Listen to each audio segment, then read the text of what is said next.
1848년 프랑스에서는 혁명이 일어나 왕정이 폐지되고 공화정이 선포되었습니다. 그리고 프랑스 최초로 모든 성인 남성이 선거권을 가지는 대통령 선거가 실시되었습니다. 그런데 혁명적 분위기 속에서 치러진 선거에서 의외의 인물, 바로 30년 정도 전에 사망한 황제 나폴레옹의 조카 루이 나폴레옹이 대통령에 당선됩니다. 오늘은 루이 나폴레옹이 어떻게 이 선거에서 당선될 수 있었는지, 그리고 당선 이후 그가 어떤 활동을 했는지 알아보고자 합니다. 루이 나폴레옹은 1808년 황제였던 나폴레옹의 동생인 루이 보나파르트와 그의 부인이었던 오르탕스 드 보아르네 사이에서 태어났습니다. 그러니까 황제 나폴레옹은 루이 나폴레옹의 큰아버지였던 셈인데요. 훗날 그가 정치적으로 유명해진 이후 빅토르 위고와 같이 정치적인 이유로 그를 반대했던 이들은 루이 나폴레옹의 아버지가 사실은 다른 사람이고, 따라서 그가 나폴레옹의 조카가 아니라는 의혹을 제기했습니다. 한편 나폴레옹이 1815년 워털루 전투에서 패배하고 프랑스에서 이전의 왕조가 복고되자 루이 나폴레옹은 프랑스를 떠나야만 했습니다.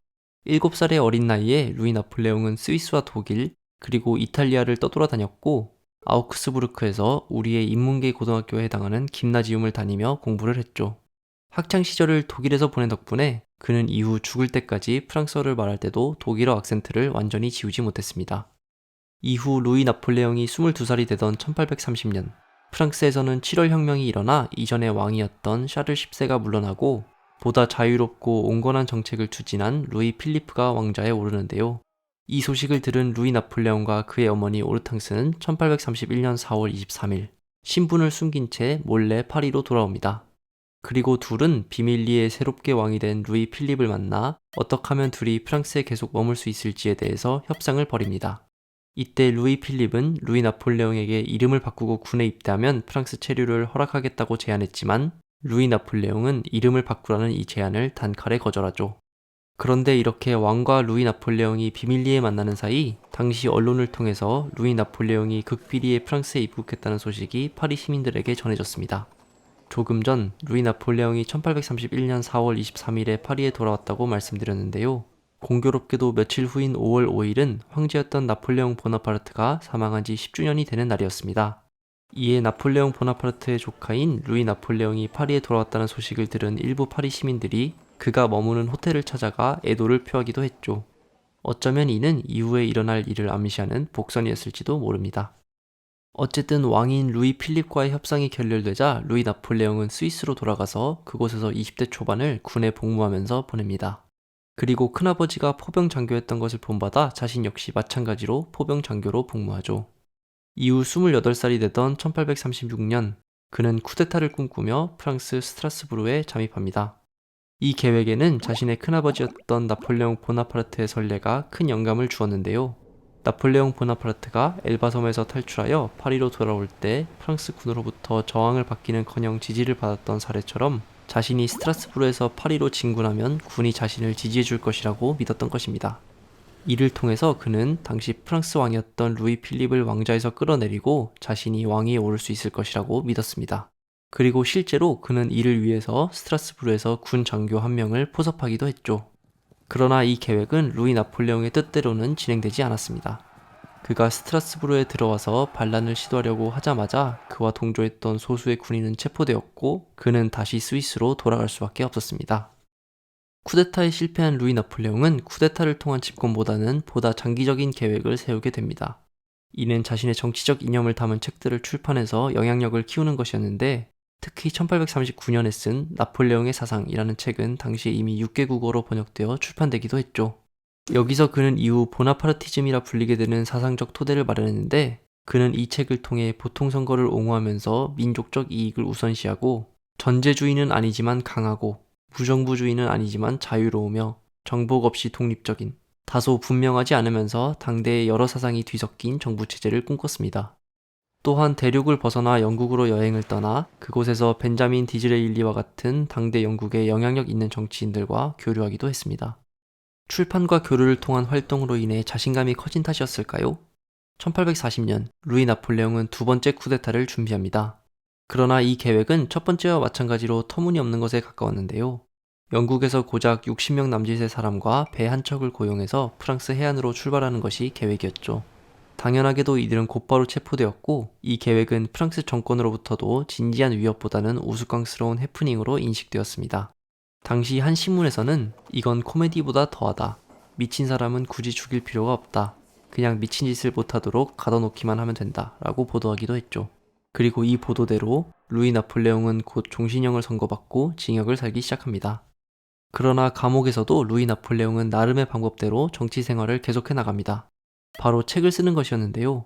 특히 1844년에 빈곤의 종말이라는 책에서 프랑스 산업 노동자의 상황을 분석하고 그들을 지원할 방법에 관해 씀으로써 이들을 자신의 잠재적 지지층으로 끌어들이고자 했죠. 많은 역사학자들은 이후 그가 선거에서 승리하는데 이 책이 큰 역할을 했다고 평가합니다.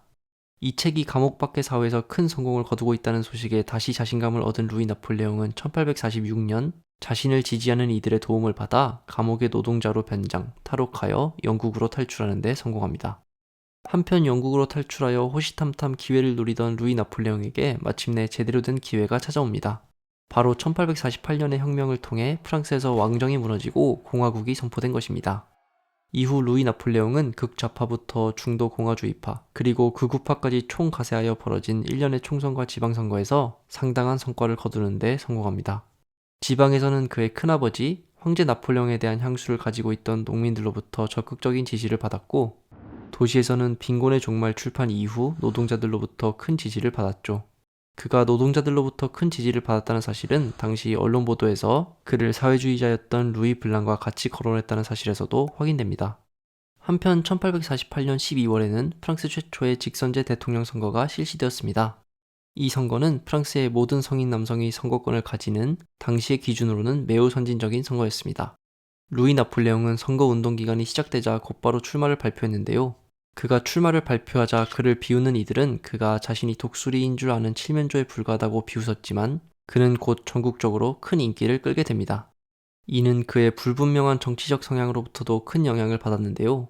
루이 나폴레옹은 한편으로는 종교, 가족, 그리고 사유재산이 모든 사회 질서의 기초라고 말하며 보수 세력에 어필하고 다른 한편으로는 실업자에게 일자리를 주고 은퇴한 노동자들을 돌보며 산업 노동자들에게 필요한 법을 도입할 것이라고 말하며 노동자와 좌파에게 지지를 호소했죠. 게다가 과거 그의 큰아버지이자 황제였던 나폴레옹 보나파르트의 밑에서 복무했던 많은 퇴역 군인들이 그의 선거 활동을 도왔습니다. 그의 인기가 점점 오르는 상황에서 일부 보수 세력은 루이 나폴레옹의 과거 이력을 토대로 만약 그가 당선된다면 그를 뒤에서 조종하기 쉬울 것이라고 생각하여 그를 지지해주기도 했죠. 결국 1848년 12월 10일과 11일에 치러진 선거에서 루이 나폴레옹은 5명의 후보자들 중에서 무려 74.2%의 압도적인 득표율을 기록하며 2차 결선 투표도 필요 없게 만들며 대통령에 당선됩니다. 이는 수도인 파리를 중심으로 1848년 혁명이 일어나 왕정을 폐지하고 공화정을 선포하기는 했지만 당시까지만 해도 농촌과 지방에서는 여전히 왕정을 넘어서서 제정시대의 상징이었던 나폴레옹에 대한 향수가 강했다는 사실을 방증한다고 할 수 있습니다. 이렇게 대통령 자리에 오르며 일단 꿈을 이룬 루이 나폴레옹이었지만 그의 마음속에는 영 맞득지 않은 구석이 있었는데요. 바로 당시 헌법이었습니다. 1848년 혁명을 통해 도입된 헌법에 따르면 대통령은 연임이 불가능했던 것입니다.